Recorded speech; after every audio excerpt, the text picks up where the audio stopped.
Hey, salut les entrepreneurs! J'espère que vous avez pris vos bonnes résolutions pour cette nouvelle année.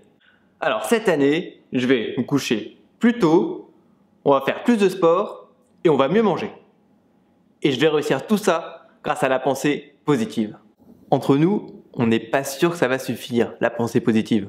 Alors c'est vrai, oui, la pensée positive, ça nous aide beaucoup à sortir de périodes où on broie un petit peu du noir, où on est plus pessimiste, où on a du mal à rester positif face aux difficultés. Donc là, c'est vraiment super utile. Mais pour tenir des objectifs qu'on se fixe à moyen ou à long terme, souvent il va manquer quelque chose. La pensée positive, c'est on reste positif, on reste optimiste, on a confiance, on sait que ça va bien se passer et on avance serein. C'est un petit peu, je résume.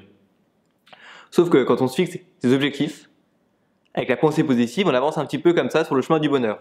Là, tout va bien se passer, j'ai confiance en moi, je sais que je vais y arriver, il va m'arriver que des belles choses. Voilà, ça c'est un petit peu la pensée positive. On est super positif, super optimiste. Alors c'est vrai que ça peut peut-être nous permettre d'éviter des situations négatives, on va attirer de belles choses, de meilleures choses, mais le problème c'est que forcément, à un moment donné, il va y avoir un obstacle, un mur. Et si on avance comme ça, eh ben on va se le prendre en pleine tête. On va pas être préparé. On va pas trop savoir comment réagir.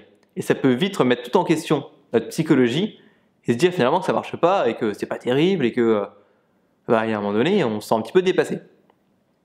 Alors ce que je vous invite à faire pour améliorer cette pensée positive, c'est qu'on va ajouter quelque chose. On va garder le côté positif, optimiste, on a confiance, on sait qu'on va y arriver. On fixe clairement notre objectif.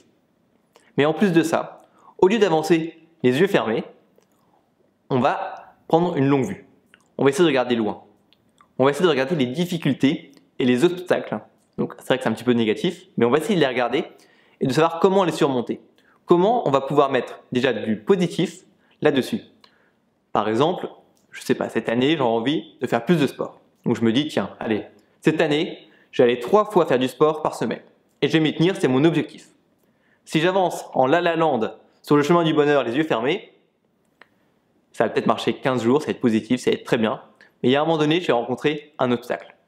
Il y a un ami qui va vouloir faire une grosse soirée, je vais me sentir pas très bien le lendemain, j'aurai pas la motivation, ou j'aurai beaucoup de travail, ou je vais partir en vacances, enfin bref. Il y aura des choses qui vont se passer, des obstacles, des difficultés, qui vont faire en sorte que votre objectif va être très compliqué à tenir sur le long terme. Et en fait, l'idée, ça va être, avec cette longue vue, de repérer les obstacles et les difficultés éventuelles et s'y préparer. Avoir une stratégie. Ça veut dire, s'il m'arrive ça, et bah tiens, s'il m'arrive ça comme difficulté, je réagirai comme ça. Et s'il m'arrive ci, je réagirai comme ça. Et ainsi, on se prépare aux futures difficultés. On est prêt à les affronter. Parce que c'est les difficultés et les obstacles qui nous éloignent de nos objectifs. C'est ça qui nous font renoncer. Et c'est ça qu'il faut préparer. Donc on garde l'objectif, mais on se prépare aussi aux difficultés et aux obstacles pour pouvoir les surmonter. Et là, on peut rester optimiste. Mais si on avance les yeux fermés en disant que tout va bien se passer, et à un moment donné, on se prend un mur et on arrête. On arrête d'avancer tout simplement. Alors j'espère que cette petite vidéo vous aura aidé à maintenir vos objectifs sur le long terme. Et je vous dis à la prochaine!